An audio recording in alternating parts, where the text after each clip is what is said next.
Independents are treated like non-voters. Even as we're deciding all these elections all over the country, we're still seen in a whole variety of negative ways. Process is causing the perception of polarization when it's not a reflection of the majority will of this country. It's not the people that are polarized, it's the choices we're presented with that are polarized. Let's nurture a new politics, and those new politics are that everybody ought to be able to vote in every election, primary and general. You are going to care about the electorate that you face, and you are not likely to care as much about an electorate that you may never face, or you may only face at a second or third stage.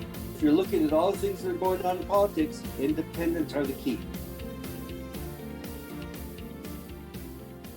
Thank you all for making time during the busy holiday season. I'm really looking forward to our discussion today. I'm joined by two, I consider them dear friends and colleagues, Danny Ortega and Mayor David Holt. Just FYI, Mayor Holt is running a major city and he's going to be a few minutes late today. So he'll pop in about 5 or 10 minutes. So we're going to start the conversation with Danny and then open it up for your questions. For those of you who don't know Danny, he is the former board chair of UnidosUS, which is one of the largest Latino civil rights organizations in the country. He also serves as the board of directors of the Los Abogados Hispanic Bar Association and the Arizona Hispanic Chamber of Commerce.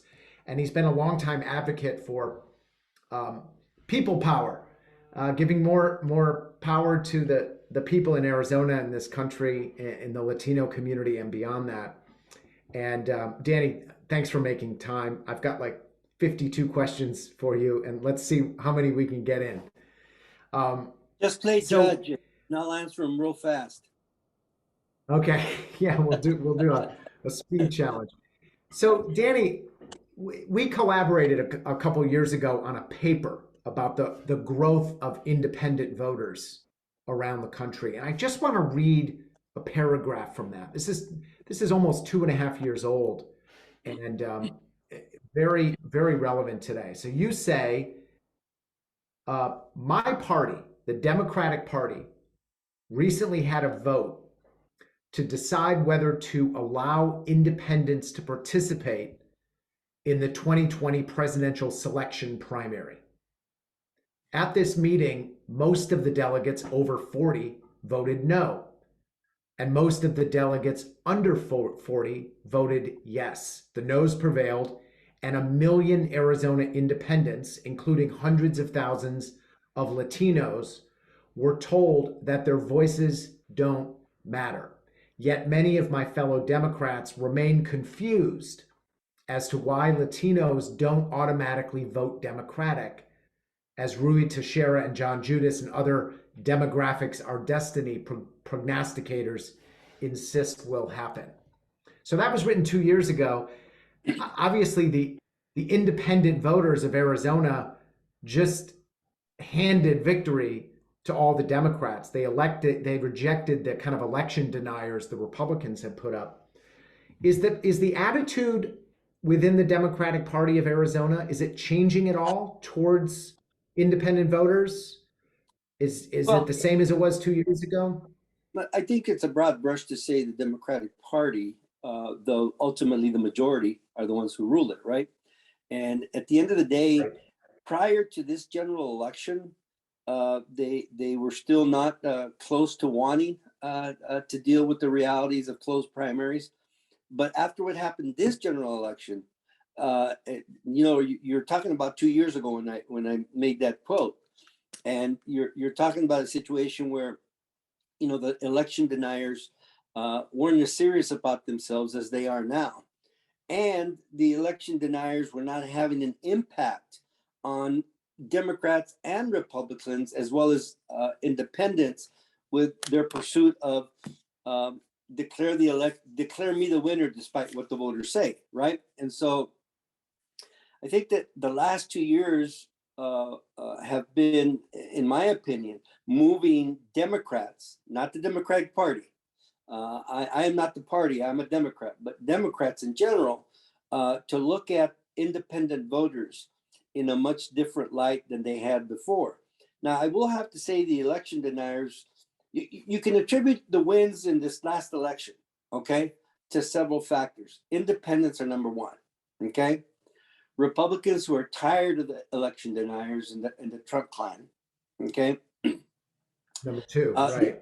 Yeah, and number three, and more important, is just the manner in which Republicans who support them are behaving. And so I still believe that the parties remain closed, right, to not allowing independent voters to vote in primaries. But at the end of the day, what happened 2 years ago is softening now as a result of this last election, the Trump era, et cetera, et cetera. And so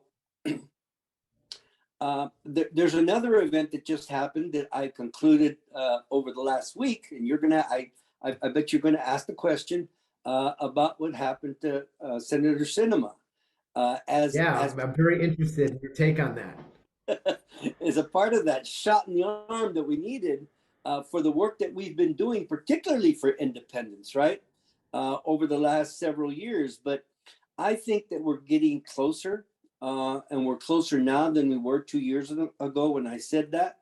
And I think people are beginning to realize that going, to where the majority is at, because like I know, the folks on the left, the folks on the right, no criticism about philosophies or ideology, but at the end of the day, the voter now is looking at moderation, and who is in the best place for moderation today? Independence. And so I started with the past and I'll come to the present. And if you're looking at all the things that are going on in politics, independents are the key. Yeah, Arizona State University, I'm sure you know this, a few years ago, they did an analysis of the social media patterns of independent voters in Arizona. And what they found is that Democrats tend to have social media friends that are Democrats, and Republicans the same, but independents tend to build these heterodox social networks where they kind of like to hear the opinions from different points of the political spectrum. So as everybody knows, they're now like a third of the electorate in Arizona. Have John, you worked something with? that I said before that I need to say again, in the Latino community, our younger people, and I said this several years ago and it continues to increase, the younger people within the Latino community are overwhelmingly, in a majority, registering independent. They're dissatisfied both with Democrats and Republicans. And I can give, if somebody has a question for me about why not Democrat, I can explain that, but that's what's going on here too. We just did a survey, our student organization, Students for Open Primaries, and they asked young people who took this survey, they said, why do you consider yourself an independent? Not just do you, but why? And the number one answer by far was that they want to vote for people, not for parties. Is that like when you're talking to young people in Arizona, does that resonate with you? Are there other reasons that they're giving? Like what do you think is driving that trend among younger voters in your experience? Well, I completely agree that they're voting for people and not for parties. But let me just tell you a little bit about the Latino community and the specific reason why I think it's happening here. I think it's happening because in the Latino community, the Democrats have not been able to deliver on an immigration reform remedy to what's going on in this country with the undocumented. Okay. And so that's where you're losing lots of Latinos who were hopeful with the Obama years that he was going to get it done, didn't get it done. And so they kind of lost faith in the Democrats. But as to young people generally, I just don't know that both parties are reaching out to them. because as most of you know, the people that are, and this is kind of consistent with my parallels in the Latino community. At the end of the day, if you're young and you just registered to vote, it doesn't matter what party you are, okay? And you're not a frequent voter, nobody reaches out to you. And so nobody, not Republicans, not Democrats, and they feel isolated, and they feel in a way that they don't want them to be a part of their process, and therefore are going to another party. I mean, are not going with a party. You know, it's interesting in thinking about one of the elected leaders in Arizona, Adrian Fontes, who was just elected to statewide office. When he was in Maricopa County, I'm forgetting what it was. Was he the head of the Board of Elections? He was the Maricopa County recorder. Right. When he was recorder,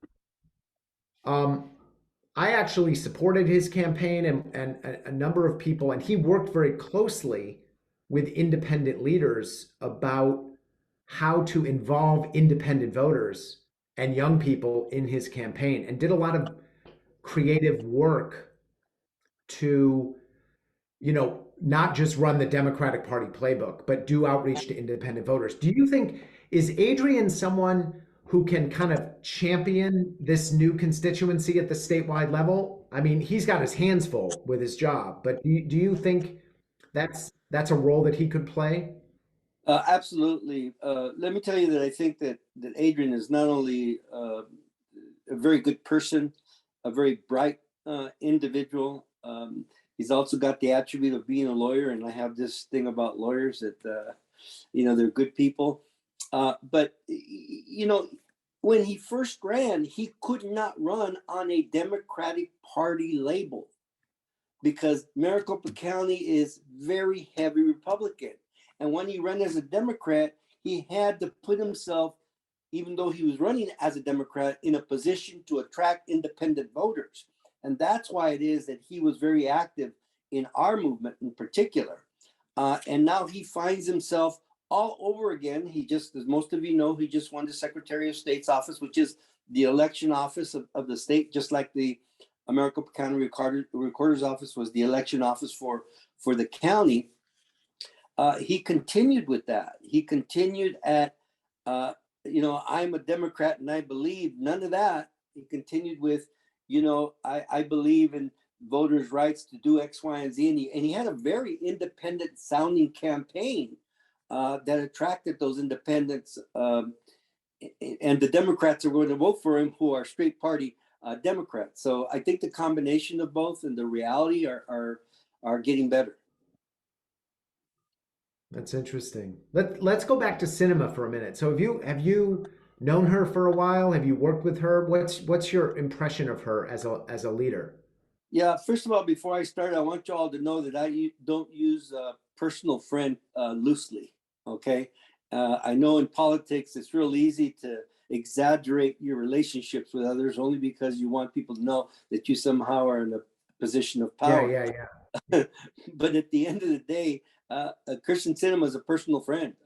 From the time that she ran for the House of Representatives to the Senate and to Congress, I've been one of her biggest supporters and a close personal friend. For those of you who don't know it but have heard it, it is true that Kyrsten Sinema used to be one of the biggest and brightest progressives that this state had to offer. I mean, she started as a Green Party member, okay, when she ran for the House the first time.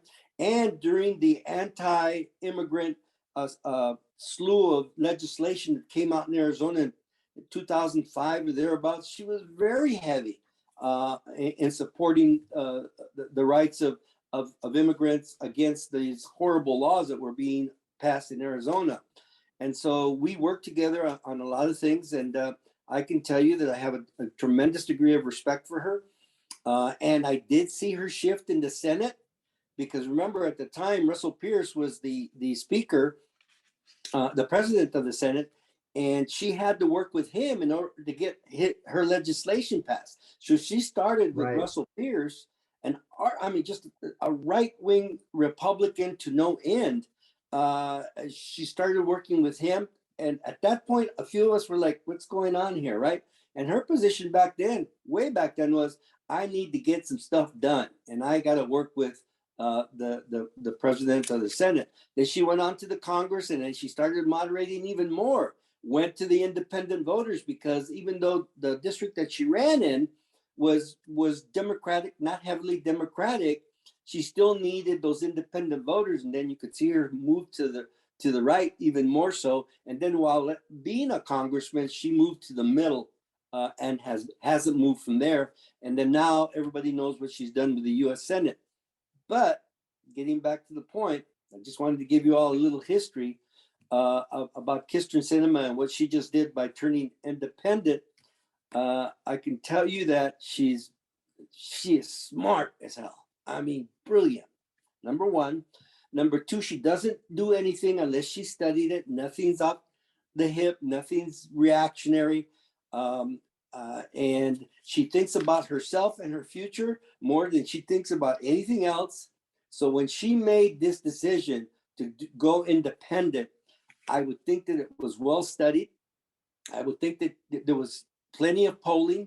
I would think that she felt more comfortable there than she's been feeling recently. And last but not least, she now didn't become the key the way she was last time to the U.S. Senate this time, because they had more votes than they had last time, that she needed to make a move to be more effective, number one. And number two, she's, I think, seeing that wave and that increase for the term independent, right, than most people realize. And so I have no criticism of Kyrsten, though I don't criticize her personally. I criticize a lot of the things that she did when she was in the Senate. I clearly was one of those people that believed she should have done away with the filibuster rule and a few other things. But at the end of the day, I think she's onto something that we all ought to be very happy about, because she's increasing the popularity of being independent. And, I wish she had been with us in Arizona when we were trying to open up primaries. She wasn't with us, but now hopefully she could be. Yeah, I don't know her, and I don't know her motivations for becoming an independent. I think something that's been not really surprising, but very noticeable is just how criticized she's been. That in some ways, the act of saying, I want to be independent, I don't want to represent a party, I want to represent my constituents, that gets turned into, I'm not a team player, I'm just concerned about myself. All I care about is my career and me. It's turned into an act of selfishness. When I don't know her, and she's a human being. I'm sure, like all of us, we're a combination of altruistic and selfish. But it does say something about the difficulty that we independents face, the kind of criticism and just the cultural biases against independence. Even as we're deciding all these elections all over the country, we're still seen in a whole variety of negative ways by the press, by the pundits, whether you're a big shot like Kyrsten or just a regular old voter. I was on a call yesterday with a group of foundations in New York, very influential, civic organizations in New York. And their basic posture was, hey, these independents, we recognize that they're registering in record numbers, but it must be because they're uninformed. And if we simply give them information, then they'll become Democrats. And I was like, wow, that level of arrogance and assumption about who independents are, what their motivations are, I think is one of the biggest barriers to passing these kind of reforms that we all agree are so important. Do you see that at all? Like in terms of the bias against regular old independents and not just people like Kyrsten? Well, let me start by the root of the matter. Independents are treated like non-voters. Yeah. They in Arizona, if you're an independent, not one candidate is going to send you one piece of material or give you a call or show up at your door, because it isn't worth their time and their money. Because at the end of the day in Arizona, you have to ask for which ballot you want in the primary. You want a Republican ballot or a Democratic ballot. And at the end of the day, independents don't vote in primaries not because they don't want to, is nobody reaches out to them. Yeah. Because they don't want to spend the money to do so. So it starts at a level where it's unimportant to go after independents because of their rules, because of their structure, because they won't open up the primaries. Okay. They make independents. I mean, we use that word second-class citizens very loosely. Beyond that. Okay. And so it's kind of a cultural thing, right? That's been developed for years and decades, and now we're at the point that you're talking about, right, where like we're being treated less than, or some people will say, well, the fact is independents are a lot like Democrats anyway, so they're really our friends. Bullshit. The Democratic Party and Democratic candidates in the primary or in the general don't do anything to attract independents. Yeah. And now with the likes of Christian Cinema getting to the point, now independents see the importance. By the way, more often than not, independents are seen as liberal or progressive. Okay. Kirsten is far from that. And so she then puts another shot in the arm about the value of the independent voters, and another shot in the arm for reaching out to independents to bring moderation in this climate environment of polarization. And so I agree with you, but it didn't start yesterday, John. That's helpful. And that's actually a great segue. I want to welcome Mayor Holt onto the Zoom discussion today. Mayor Holt, thank you for taking time out of your busy schedule, running, what is it now, the 26th largest city in America? 25th? 20th. Don't sell us short, John. 20th. Okay. 20th, I know you're the yeah. fastest growing. You're the fastest growing city in America. So thank you for taking time. I actually want to talk to you about polarization, which Danny was just mentioning. I went back and read the forward. You wrote a forward, and Danny wrote a forward for this piece on independent voters that we published 2 years ago. And I was really struck by your opening paragraph. So I just want to read it and have you respond to your own words and see how you're currently thinking about this. So you say, it's taken as gospel in American politics today that our hyper-partisan political culture is a result of a polarized electorate. I would argue that this is actually not the case. Rather, it is the inevitable byproduct of a partisan political process, which too often presents voters with polarizing choices. So I find that very profound. And I personally just think that the kind of the mantra which we hear 24 hours a day, that the American people are polarized, I don't buy into it, and really appreciate you kind of standing on its head, saying it's not the people that are polarized, it's the choices we're presented with that are polarized.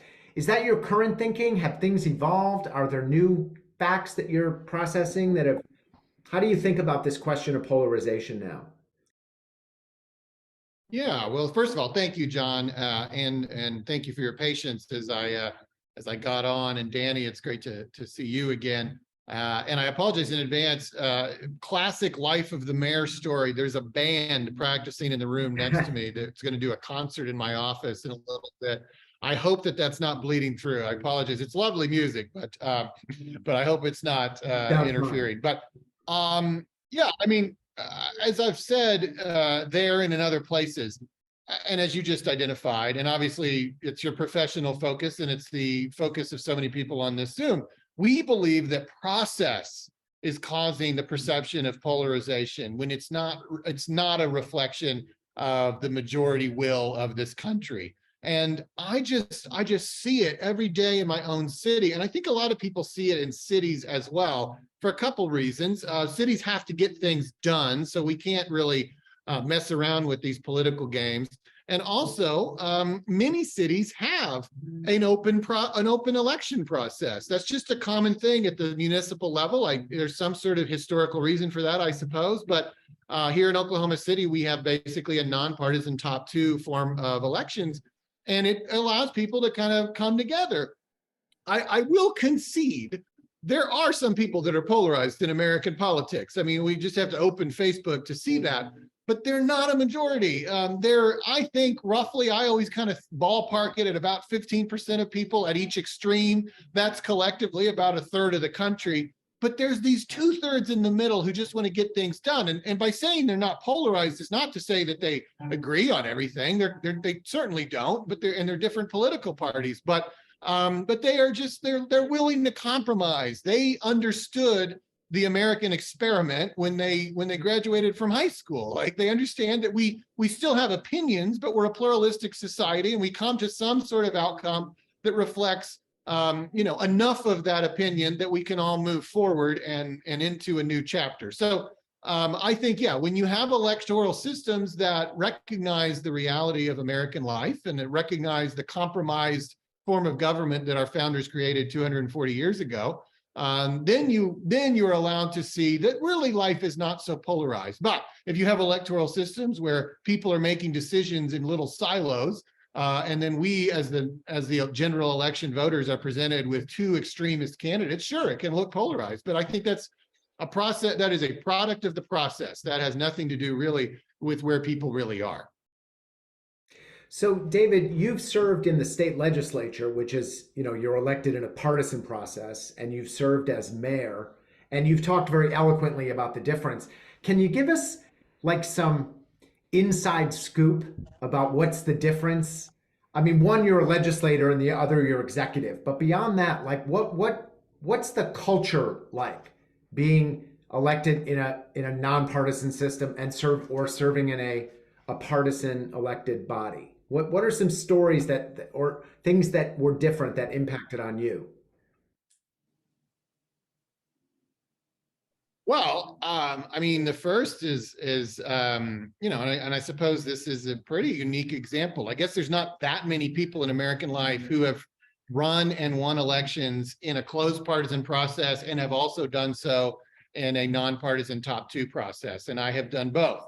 And I mean, so I can tell you, I mean, I live this. It's not just theoretical to me. You are going to care about the electorate that you face, and you're not likely to care as much about an electorate that you may never face, or you may only face at a second or third stage. So the first major difference between those two offices for me was that when I ran for the Oklahoma State Senate, I faced an only Republican electorate. And basically that meant that half of my district, because my district was about half and half, roughly, maybe a majority Republican, but not by that much because my successor ended up being a Democrat.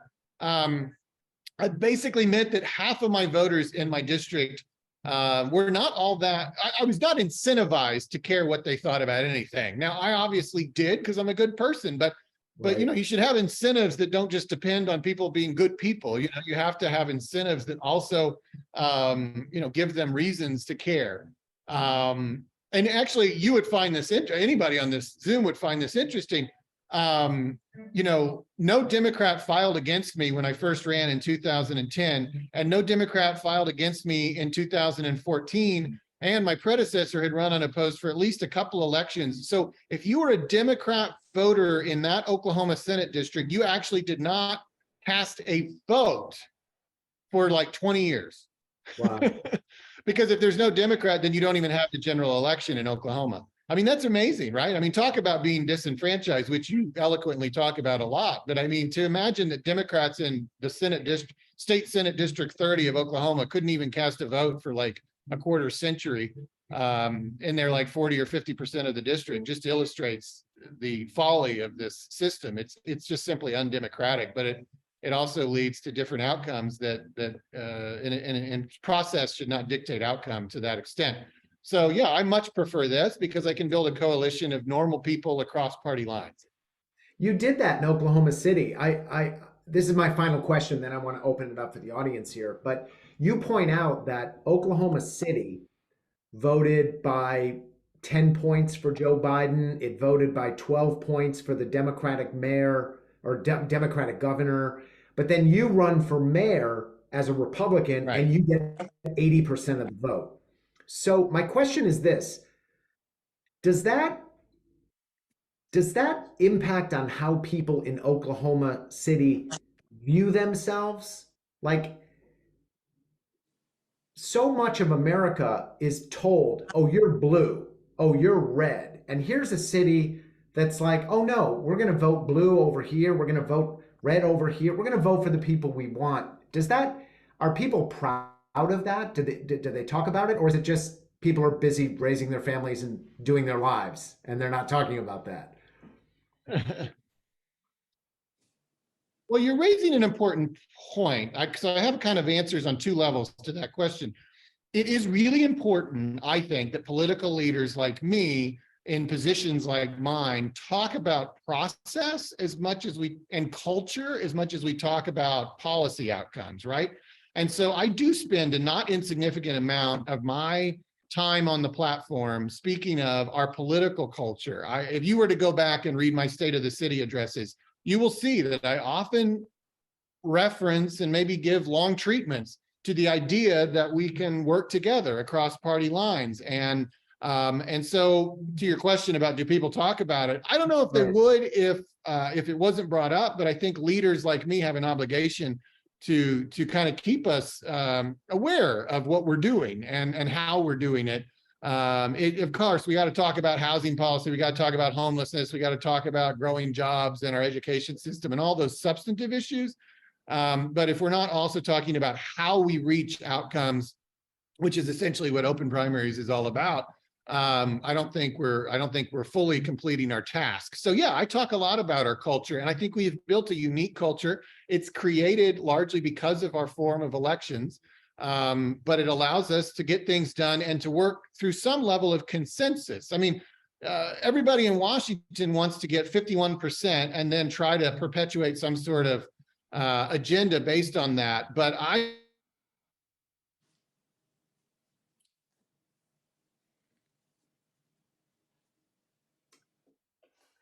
think we lost him. He's I frozen. think we lost David. He'll probably have to reboot. But yeah, let me respond a little bit to that. Yeah, Danny. John, I think the mayor's onto something here that's really important to me. To point at the process, to point at the electoral systems as what's dividing this country, as opposed to talking about Democrats and Republicans. Right. Okay? Because when you're talking about Democrats and Republicans, you are talking about actual people, right? And the process in Arizona creates this polarization that everybody's seeing around the country as it relates to Arizona. Because in Arizona, and it happened this time, if you wanted to win a primary, you had to be with Trump, period. Okay? And you had to believe in the things he believed in, and many of them went statewide, especially for his endorsement. And then, of course, on the Democratic side, you had to be a progressive, a liberal. You got to be a liberal to get elected in a primary. In the Republicans, you got to be a conservative to be elected in the primary. And then comes the general, right? Comes the general, all of a sudden, people who are good friends and are liberal on the Democratic side get upset because now their candidate is talking more moderate or moving to the right, et cetera, on the Republican side. So I think dealing with process and how it divides us, not all of us, some of us, those who make the most noise, right? I think is what's really distorting our ability to attract more people to vote, and particularly to allow people to vote. Got it. All right, I want to open it up. Our first question is from Oklahoma, from one of the heroes of Oklahoma, Margaret Kobos, who had both a question for Mayor Holt and also for Danny. So I turn it over to you, Margaret. Oh my gosh, thank you. I'm an annoying person because I always have questions and I have a lot of them. So I do have a question for Mayor Holt, but I also want to ask Danny about what his message would be, or what can he give us people who are trying to bring reforms to primaries, when we are asked about the benefits or the motivations of an established dominant party in adopting or supporting or even just getting out of the way of a reform. So for example, in Oklahoma and a number of other states, like you're working in Nevada as well, we've had Alaska, we have all these places where reforms are happening, Maine, obviously. And I know that, Danny, you've been aware of and involved in a lot of these efforts. Many of those states have a lot in common with Oklahoma, economically, demographically.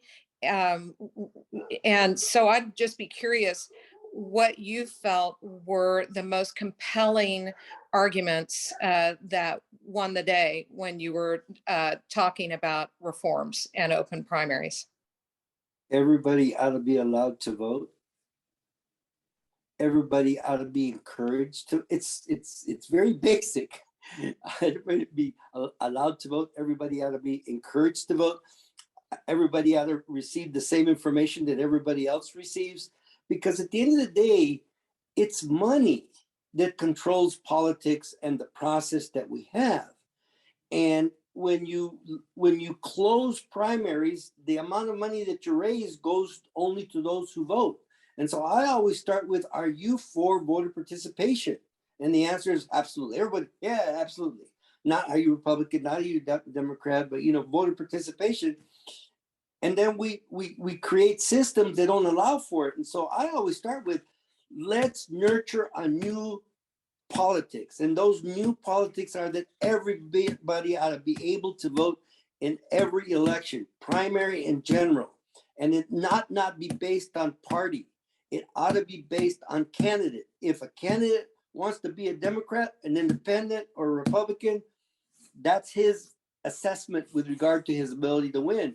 But for the voter themselves, we want to encourage voter participation. And when you put it in those terms, people are 99%. Yeah, all of us want to participate. And so the fact is, the process does not allow everybody to participate both politically and financially. And until we remove those barriers, close primaries, these unbelievable amounts of money. Check this out. Senator Kelly, who ran as an incumbent because he ran 2 years ago, they spent over $150 million on his race alone. Wow. Okay. So there's a whole nother. So if you keep it, about encouraging people to vote and removing the barriers financially and politically, I think that's what wins over the day. And we don't need to make it very complicated. And then we get into the second tiers. Well, what process, right, do we use if we don't use the process that we have now? And closed primaries is not one of them. Whether it's a top two, whether it's preferential voting, anything will beat the process that's there now, because it only reaches a few people. That's well put. Margaret, did you have a question for David? I do. Is Mayor Holt, is he back on? I am back. Sorry about that, everybody. I'm sure you were on the edge of your seat wondering how my answer would conclude, but I'll just conclude that by just saying that, yes, process is something we talk about in Oklahoma City. Political culture is something we talk about, and a leader needs to do that. And I also think that by doing that, and then by having an election process like we have, we can reach consensus outcomes. And whether, John, you're referencing my own election as a consensus outcome or something like a big MAPS 4 initiative, I don't have time to go into that here, but that's a big initiative in our community, got 72% of the vote. The electoral process allows for consensus, and consensus is not 100%, but in politics, if you can get 60 or 70%, I think you've reached that. I think you've reached that threshold, and that is so critical for a community or any electorate if they can reach that type of outcome instead of a 51% outcome like it seems many of our electoral systems are currently positioned to produce. And with that, Margaret, my good friend from Tulsa, I would love to entertain your question or comment. So entertaining. Thank you so much. So first of all, I want to point out that we live about an hour and a half away from each other. He's in Oklahoma City. I'm in Tulsa, for those of you who are not familiar. And they, but we share nonpartisan municipal elections in these two cities, as we have in a number of local governments around Oklahoma. So, obviously what we would like to see is to adopt that system on a statewide basis. And I wanted to point out a couple of things. First, Mayor Holt is, I think, very well positioned to talk about consensus and this kind of thing, because not only is he an Osage Nation citizen, but he is also, so highly regarded in the community of Oklahoma City by people from all parties. And the interesting thing that I wanted to ask about has to do with Oklahoma City and your history there. My perception is, not as an Oklahoma City person, that really the Oklahoma City bombing in 1995 kind of triggered something in your community. And I'd like for you to comment on whether that is true or not, because I felt that at that moment, you saw all of Oklahoma City coming together, and really people around the state and the nation, but particularly the leaders, the business and community leaders in Oklahoma City, came together like never before and started some momentum. And you're continuing it today. It's just incredible what you guys have done over there. And I just wanted you to talk about overcoming political division and how you do it in Oklahoma City. Yeah, well, thank you, Margaret, and thanks for your efforts. I see Julie Knutson on my Brady Bunch screen here as well, and there's probably a few other Oklahomans. Thank you all for keeping the idea alive that we could have these types of effective electoral systems on a statewide level. Yeah, I think that the Oklahoma City bombing is obviously a pretty important moment in our city's history. I don't presume that everybody remembers every detail. It's been a few years, but just over a quarter century ago, a right-wing extremist, detonated a bomb in downtown Oklahoma City, killing 168 of our residents. And that operates, I think, on our citywide psyche on many levels. But one level that I try to keep alive, because I think it's one that will have the most relevance as time goes on, is the idea that when you dehumanize people, when you other people, you get to that point where you could blow up a building full of people working in a social security office, and obviously it takes a different level of extremism to get to that point, but it all starts with words. And it's a lot of the kinds of words that we've been hearing the last few years. And unfortunately, I would argue closed partisan primaries have allowed those words to be spoken by people who never should have sniffed political power, but were able to kind of game the system to get positions that really were not, they really weren't people or messages that were representative of a majority of the electorate, but they used what they had to get to a position and elevate words that frankly would not have been too foreign to the perpetrators of the bombing. And so I've spent a lot of time in my 4.5 years as mayor talking about that, both on a national level, but also, I think, as you allude to, Margaret, on a local level, helping our residents capture that spirit that we had in the time after the bombing, and make sure that we don't let those memories fade and that we continue to draw upon that unifying philosophy and that response to extremism, and let that be a part of our political culture in our city. And as I said earlier, I think a leader's got to talk about political culture as much as he or she talks about policy outcomes. And so I definitely talk a lot about the bombing, and because memories fade and time marches on. And so if I wasn't doing that, I don't know that people would necessarily draw any lessons from April 19th, 1995 as it pertains to our current political conversations. But I try to draw that line between the two and make sure that people kind of recognize the lessons that we can always continue to learn from that event. Do you think, could I just follow up? Do you think that it requires a moment like that for people to realize that we all have more in common than we have differences? Well, I would say maybe, but you can draw upon our moment. You know, you don't have to have your own bomb. You know, I mean, like, that's why I try to carry these messages nationally. Like, you don't, you know, you don't have to experience this in every political jurisdiction in America. Just visit us, or come, or just look at some pictures and see the scar in downtown Oklahoma City that is, you know, the natural outcome of dehumanization and division and polarization. So, you know, we've already had the event, and we've all had it. All Americans had it. So there, you know, no, I don't think you necessarily need to have the event, but we've had it. So we can all draw upon it, whether you live in Seattle or Miami. This happened on American soil, and it followed the kind of rhetoric that people use all too often these days. Yeah. Thank you. We had a question from Kip Froelich about the media coverage of the cinema announcement. Go ahead, Kip. There. I was kind of excited to hear that news. Probably people on this call were not excited, pleased, but just intrigued. It was, you know, very interesting. The whole country was covering it. But then I personally didn't see any national coverage that made me very pleased, because it was all seen through a lens of, what does this mean for the Democrats? What does this mean for the Republicans? What does this mean for the Senate? I'm not saying that coverage wasn't out there. You know, I wasn't watching everything, but I was disappointed on the major national media. The lens of that event, to me, didn't capture anything about, well, how many independents are there in this country? You know, any of the statistics that you, John, know, and many of us know. And I'm just curious, number one, maybe I missed some really good coverage. Maybe it was out there. And number two, do folks like yourself, David, Danny, others, do they reach out to national media and be available when something like this happens, to be to change the lens and the dialogue of an event like this? Let me start out by saying that in most cases, politics are local. And so I get it in terms of, you know, not having that national coverage that you thought it should have had. But it was more about Arizona than it was about the nation, at least from a framing standpoint, right, in the media. And in Arizona, it just, it didn't shock me that she made that kind of move. It shocked me that she made it.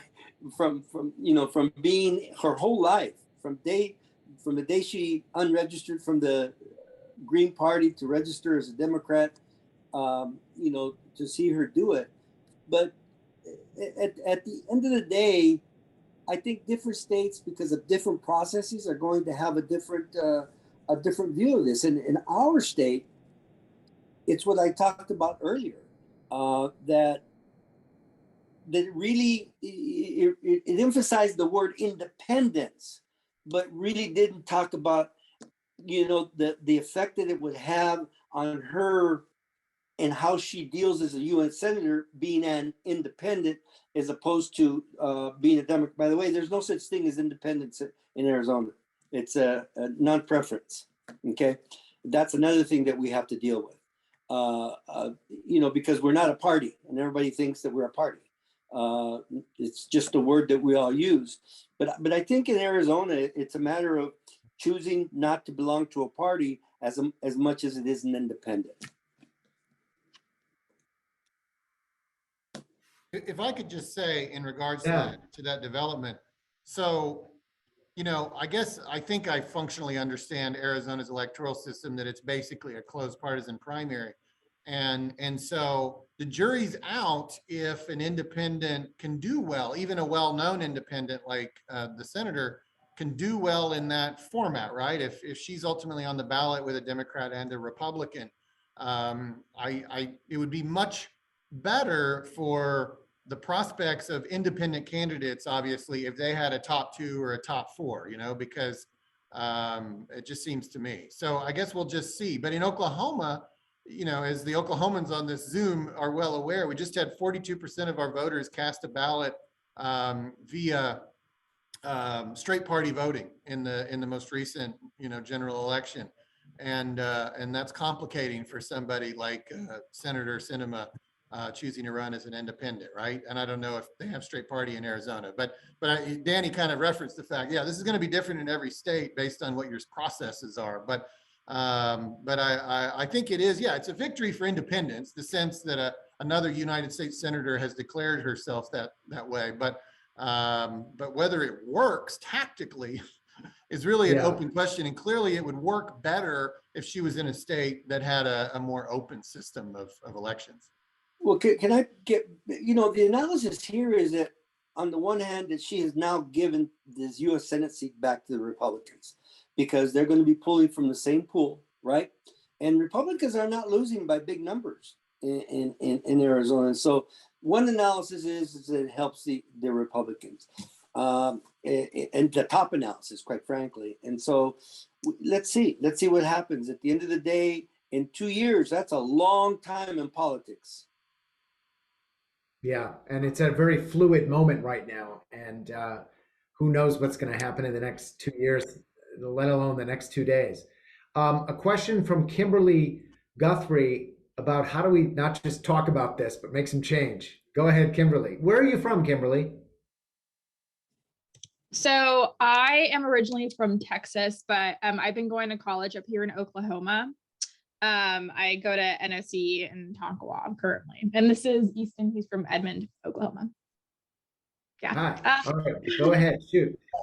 So yeah, my question is like, it was kind of like weird to come up here in Oklahoma and be like, okay, there aren't open primaries, and like I am independent, and I totally agree with everything that was mentioned earlier about how like, okay, I want to vote for the person, but it was difficult to do the first year that I voted, in 2016 or 2017. And I remember being like, what do I identify as? But it was difficult because I think whoever I wanted to vote for at the time, I couldn't get because of my ballot or something like that. And so then I started looking into it this year, found the organization, and now I'm like, okay, what can we do? Like, what are like the specific steps that we need to go towards? Because I mean, I have a lot of friends who are also like, hey, I want to vote independent, but I'm scared to because I feel like it's going to take away from maybe like what party has most of what I'm looking for. And so what needs to happen specifically, I think is like more my direct question. Yeah.